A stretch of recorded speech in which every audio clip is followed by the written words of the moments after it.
Saudara, kita bergabung dengan jurnalis Kompas TV, ada Triksi Valencia di Mabes Polri Jakarta. Selamat siang Triksi, jadi apa yang bisa kita lihat dari jalannya sidang replik kemarin untuk 3 terdakwa yaitu Verdi Sambo, kemudian ada Ricky Rizal dan juga Kuat Maruf.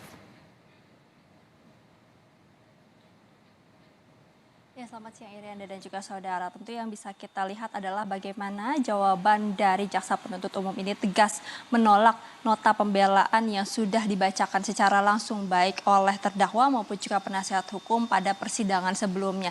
Ini yang diminta oleh jaksa penuntut umum melalui replik yang dibacakan pada persidangan kemarin terhadap majelis hakim untuk mengesampingkan semua nota pembelaan ataupun pledoi yang sudah dibacakan. Karena memang tadi dikatakan adalah tidak memiliki dasar, tidak sesuai dengan fakta hukum.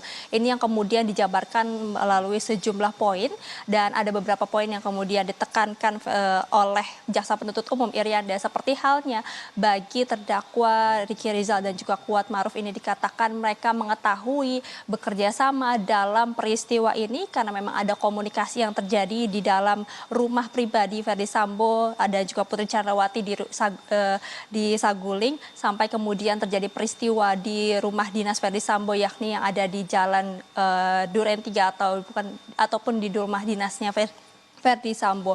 Kemudian juga terhadap Verdi Sambo sendiri yang ditekankan adalah bagaimana Verdi Sambo ini sudah melakukan persiapan untuk membuat perencanaan peristiwa yang terjadi di rumah dinasnya. Ini perencanaan sudah dilakukan dari kediamannya hingga kemudian berlangsung di rumah dinasnya yakni di Duren 3. Selain itu juga Verdi Sambo ini memerintahkan untuk mengamankan maupun juga menghancurkan alat bukti yang ini dapat mengaburkan kemudian peristiwa-peristiwa yang sebenarnya. Dikatakan juga oleh jaksa penuntut umum bahwa Verdi Sambo ini tidak jujur dan juga berbelit dalam menyampaikan keterangannya, sehingga inilah yang kemudian diminta oleh jaksa penuntut umum bagi majelis hakim untuk kemudian menolak setiap nota pembelaan yang sudah dibacakan kemarin.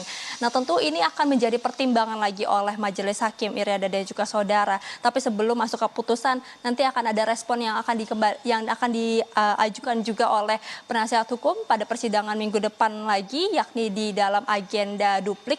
Itu yang juga nanti kita akan nantikan seperti apa respon dari penasihat hukum para terdakwa ini. Nah, yang juga berjalan pada persidangan hari Jumat kemarin adalah persidangan terhadap kasus obstruction of justice atau perintangan penyidikan, yakni agendanya adalah pembacaan tuntutan terhadap 6 orang terdakwa, di mana jaksa ini menuntut terhadap Arif Rahman Arifin dan juga Irfan Widianto 1 tahun penjara, denda 10 juta rupiah dan subsidiar 3 bulan.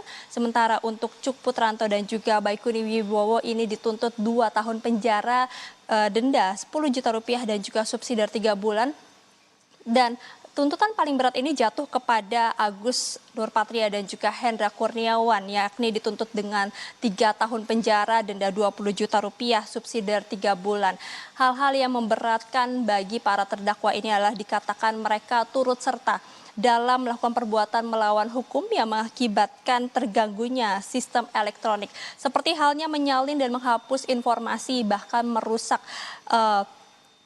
CCTV sehingga tidak berfungsi lagi. Kemudian juga perintah untuk mengamankan CCTV ini juga dikeluarkan tanpa adanya surat perintah yang sah. Ini yang kemudian menjadi titik atau poin pemberatan bagi para terdakwa dalam pembacaan tuntutan oleh jaksa penuntut umum kemarin, Irianda dan juga saudara.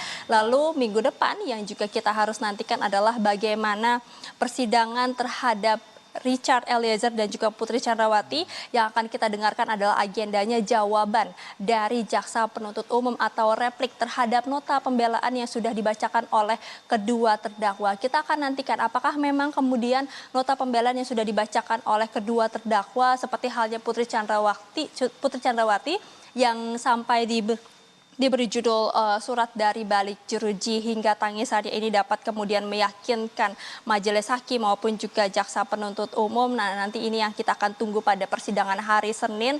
Kemudian seperti apa replik atau jawaban terhadap nota pembelaan tersebut. Apakah memang seperti 3 terdakwa lainnya, yakni ada penolakan dan juga ada sejumlah poin yang kemudian dijabarkan dalam jawaban dari jaksa penuntut umum ini yang kita harus nantikan dan kita akan lihat pada persidangan hari Senin mendatang 30 Januari 2023. Irianda.